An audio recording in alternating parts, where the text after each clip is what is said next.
শেখ হাসিনা পালিয়ে যাওয়ার পর ঝিমিয়ে পড়া আওয়ামী লীগ ধীরে ধীরে কি সক্রিয় হওয়ার চেষ্টা করছে?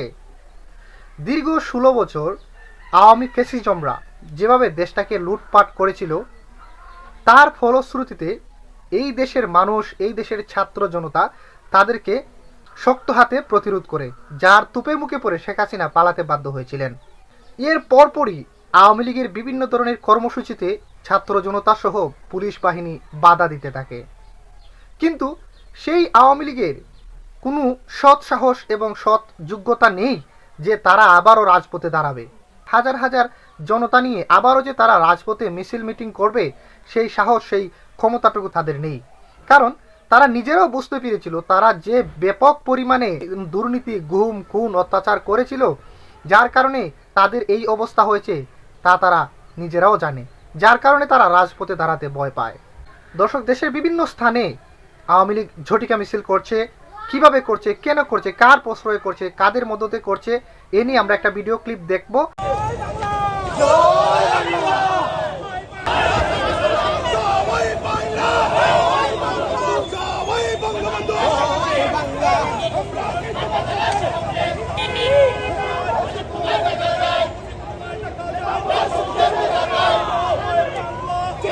কিন্তু ইদানিং শেখ মুজিবের মুরাল ভাঙচুর, বৈষম্য বিরোধী ছাত্র আন্দোলন সহ আরও বেশ কিছু কারণে ধীরে ধীরে সক্রিয় হওয়ার চেষ্টা করছে আওয়ামী লীগ।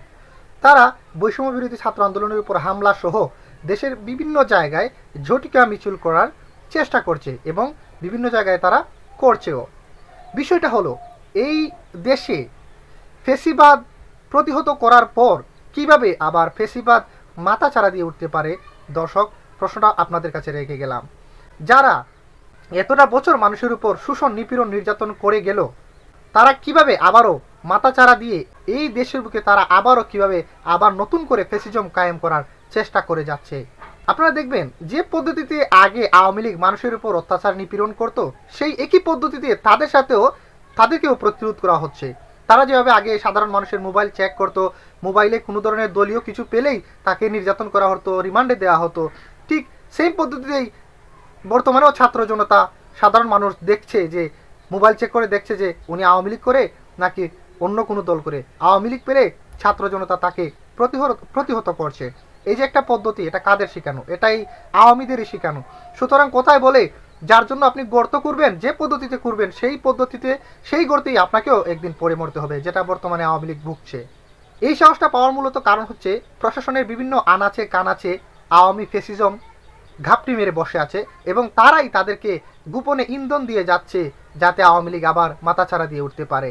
সেই সাহসেই আওয়ামী লীগরা আবারও নতুন করে মিছিল মিটিং করার চেষ্টা করছে এবং বিভিন্ন জায়গায় তারা সেটা করছেও। আওয়ামী লীগের সৎ সাহস নেই। যদি তাদের সৎ সাহস থাকতো তাহলে তারা অবশ্যই আবারও রাজপথে তারা দাঁড়াতো। তারা রাজপথে দেখা গেছে, অনেকেই দেখেছেন আপনারা, বিগত 16 বছরে বিএনপি, জামাত কীভাবে রাজপথে তারা তাদের জীবন বিলিয়ে দিয়েছিল। সেটাকে আওয়ামী লীগ করতেছে? কিন্তু করতেছে না। কেন করতেছে না? কারণ তারা নিজেরাও জানে যে তারা একটা অপরাধী দল।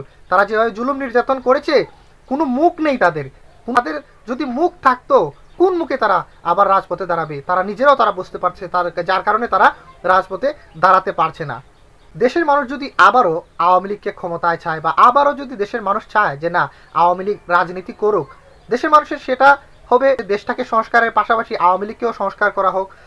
আওয়ামী লীগকে সংস্কার করে আওয়ামী লীগের যারা অপরাধী ছিল তাদেরকে শাস্তির আওতায় এনে তারপর তাদেরকে নির্বাচনের জন্য প্রস্তুত নেওয়ার কথা বলা যেতে পারে।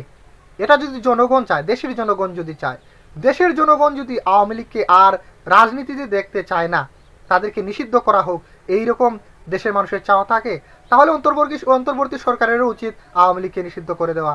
সুতরাং জনগণের ম্যান্ডেটের উপর নির্ভর করবে আওয়ামী লীগ আগামীতে রাজনীতি করবে কি না। সুতরাং আপনারা বিভিন্ন ভিডিওর কমেন্ট বক্সে গিয়ে দেখবেন যে সবাই আওয়ামী লীগকে গালিগালাজ করছে। দেশের মেজরিটি অংশই দেখবেন যে আওয়ামী লীগকে আবার রাজনীতিতে চাচ্ছে না। তো দর্শক, আওয়ামী লীগ কি আবারও রাজনীতি করতে পারবে?